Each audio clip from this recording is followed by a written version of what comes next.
Bom dia, o professor Francisco José de Almeida, da disciplina Elemento de Máquinas 1. Eu vou apresentar para vocês um exemplo de união eixo-eixo. Muito bem, vou fazer um para acoplamento rígido, um para acoplamento de compensação ou elástico. Então, agora dimensionar o acoplamento rígido para uma ponta de 35 mm, transmitido um torque de 8.950 kgfm/mm. Os parafusos são de material com tensão admissível, 6 kgfm por milímetro quadrado, e os flanges têm um coeficiente de atrito de 0,35. Todos esses dados no mundo real eu consigo levantar. O coeficiente de atrito é fácil de levantar, veja na aula de física. O material do parafuso tem no próprio catálogo de parafuso. O torque aplicado é função da aplicação. Qual é o motor que está solicitando esse eixo e onde que ele é conectado. Motor com potência e rotação, calcula o torque. E o diâmetro do eixo, nós calculamos no capítulo anterior já. Muito bem. Para o acoplamento rígido, eu calculo o número de parafusos. E a equação, então, foi dada na teoria já. Muito bem, eu já tenho o torque, eu já tenho a tensão admissível do material do parafuso, já tenho o Mi, que é o coeficiente de atrito, falta o K, diâmetro do parafuso. Então, como eu já tenho o diâmetro do eixo, 35 mm, da própria tabela eu pego o diâmetro do círculo dos furos K, 70 mm, e o diâmetro dos furos, 11 mm.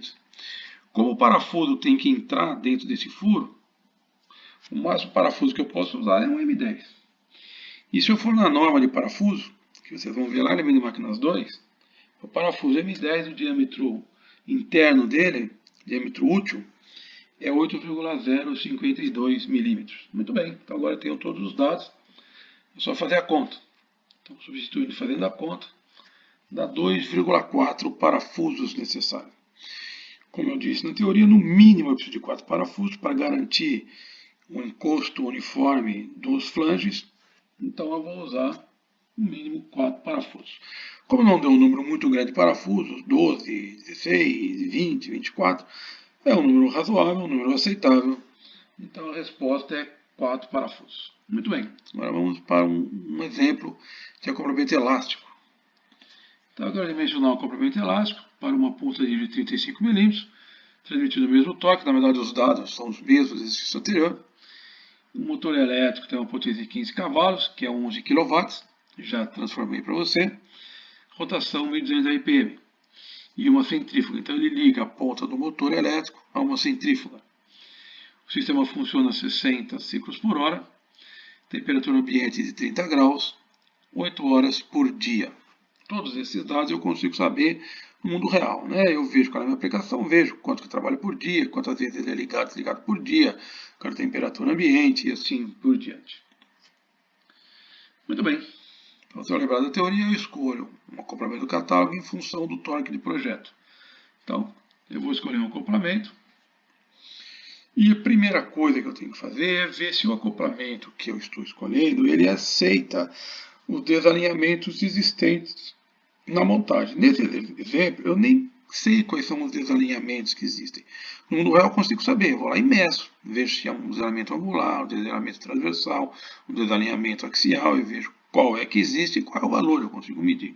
E do próprio catálogo, eu tenho tabelas que me dizem quais são os desalinhamentos aceitáveis para esse acoplamento do catálogo. Então eu vou admitir, para fazer o exemplo, que esse acoplamento que eu escolhi, que é o TT Flex Plus, ele admite os desalinhamentos existentes. Né? Eu olhei na tabela aí, XYZ, X é o desalinhamento longitudinal, Y é o desalinhamento transversal ou paralelo, Z é o desalinhamento angular. Então eu medi os desalinhamentos no caso dessa montagem, olhei na tabela do próprio catálogo e vi que esse acoplamento é aceitável. Né? Posso usar esse acoplamento. Muito bem. Então agora eu vou ver no próprio catálogo como é que eu calculo o torque de projeto. Então está lá, o torque de projeto é o torque nominal, vezes SZ, vezes SFI, vezes SA, vezes SM, vezes ST. E o torque nominal é 9.550 vezes a potência pela rotação, onde a potência entra em kW, a rotação entra em RPM e o torque sai em Nm. Muito bem, primeira vez que eu vejo isso na vida, tá aí, eu resolvi o problema. Então, vou calcular o torque nominal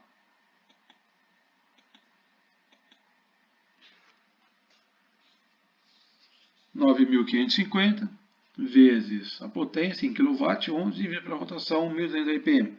Torque nominal 87,5 Nm. E agora eu vou calcular esses fatores todos, né? Fatores de serviço. SZ, SFI, SA, SM, ST, que eu não sei o que é, mas vou descobrir. Então lá. Então eu tenho uma tabelinha que me dá o SFI, que é a função da temperatura de trabalho. Como eu tenho 30 graus de temperatura de trabalho, o meu valor do SFI é 1, peguei na tabela lá. E o SZ está lá, é função do número de ciclos. Como eu tenho 60 ciclos por hora, o SZ é 1,2. Próximo. E o SM o que é? É função da máquina acionadora, que é um motor elétrico. Então SM vale 1. E o ST é função do tempo de funcionamento por hora, por dia, horas por dia, que é 8 horas por dia, portanto o ST é 1,06. E finalmente, e o SA é função da aplicação, e a minha aplicação é uma centrífuga. Então vou na tabela lá do próprio catálogo, para a centrífuga o SA é 1,8. Portanto, substituindo e calculando, eu vou ter que meu torque de projeto é igual a 200,4 Nm. Pode confirmar, a conta está correta. Agora eu vou então no meu próprio catálogo e ver o acoplamento que eu posso usar. Então eu tenho lá a tabelinha de acoplamentos disponíveis nesse catálogo. Eu vou descendo o torque admissível até achar um acoplamento que admite esse torque. E eu peguei o D4, que admite um torque até 220 Nm. E o torque aplicado é 200,4. Então eu posso usar isso. Não posso usar o D3. O D3 tem um torque admissível menor do que 200,4 Nm. Não posso usar ele. Bom, para esse acoplamento D4, a rotação admissível é 4.000 RPM. O diâmetro máximo do furo é 42 mm. O diâmetro mínimo do furo não tem. Quer dizer que esse acoplamento não vem pré-furado. E agora eu vou fazer as verificações. Então a rotação de trabalho tem que ser menor ou igual que admissível. Rotação de trabalho é 1.200 RPM. Rotação admissível 4.000 RPM. Está ok. E os diâmetros, os furos que eu vou fazer. O diâmetro do eixo é 35 mm. O diâmetro máximo aceitável para esse acoplamento é 42 mm. Não tem diâmetro mínimo. 35 é menor que 42, portanto está ok. Portanto eu posso usar esse acoplamento TT Flex Plus D4. Bom, muito bem, muito obrigado pela atenção. Até a próxima oportunidade.